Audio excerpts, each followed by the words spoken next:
La loi Evin exprime le fait que l'on peut, sur un certain nombre de supports qui sont précisément délimités, faire référence à un certain nombre d'indications. Et ces indications, elles peuvent être interprétées plus ou moins librement. Or, les tribunaux, et en tout cas la Cour de cassation, qui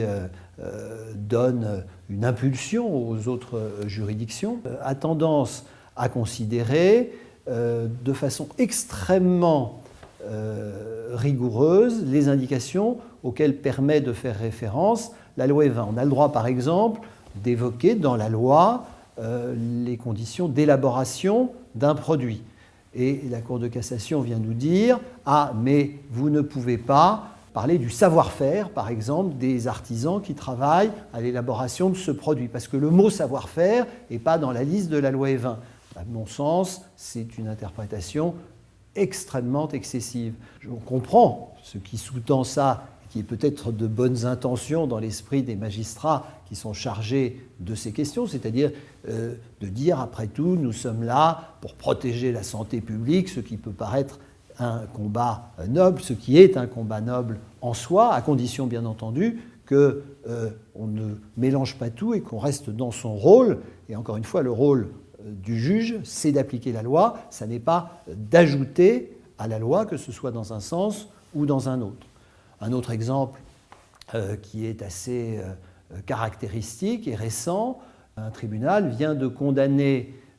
Paris Match à propos d'un article rédactionnel consacré à Scarlett Johansson. Scarlett Johansson est par ailleurs l'égérie d'une marque de champagne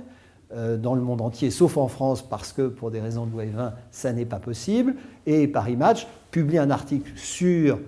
cette actrice, et dans le cadre de cet article, présente une photo de la campagne en question, diffusée dans les autres pays. Et les juges considèrent que, ce faisant, Paris Match fait de la publicité en faveur de cette marque d'alcool. Mais ce qui est assez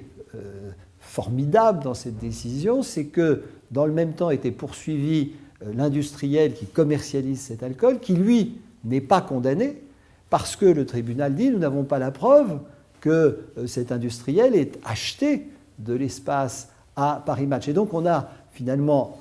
un mélange des genres qui ne peut quand même qu'étonner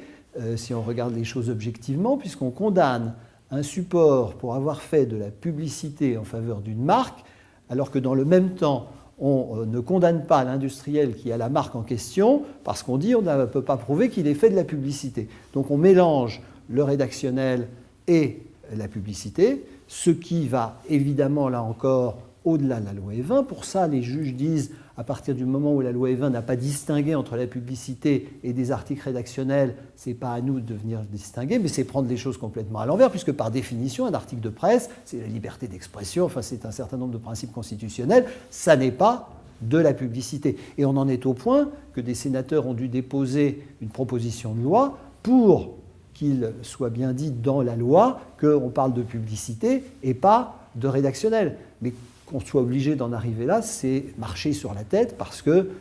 c'est enfoncer ce qui devrait être une porte ouverte et qui, malheureusement, dans l'appréciation de certains tribunaux, n'est pas le cas.